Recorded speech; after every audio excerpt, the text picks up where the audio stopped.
বরাবরই পিৎজার প্রতি আমার ক্রেভিংসটা যেন একটু বেশি মাত্রায়, তাই তো আমি অন্তত দুটো করে পিৎজা বেড অলওয়েজ ফ্রিজে স্টক করে রেখে দিই। হাই এভরিওয়ান, আমি মৌমিতা আবার চলে এসেছি একটি নতুন রেসিপি ভিডিও নিয়ে।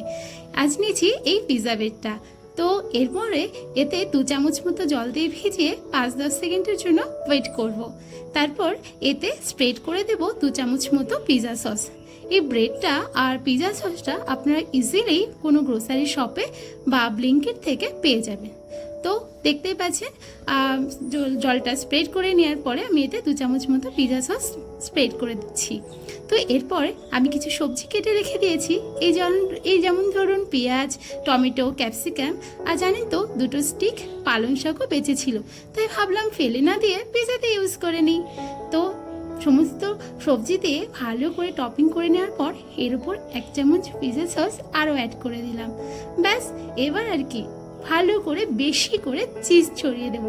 তারপরে জানেন তো পিৎজাতে যদি বেশি করে চিজ না হয় তাহলে কিন্তু পিৎজার স্বাদটাই ঠিক পাওয়া যায় না, কি তাই না বলুন?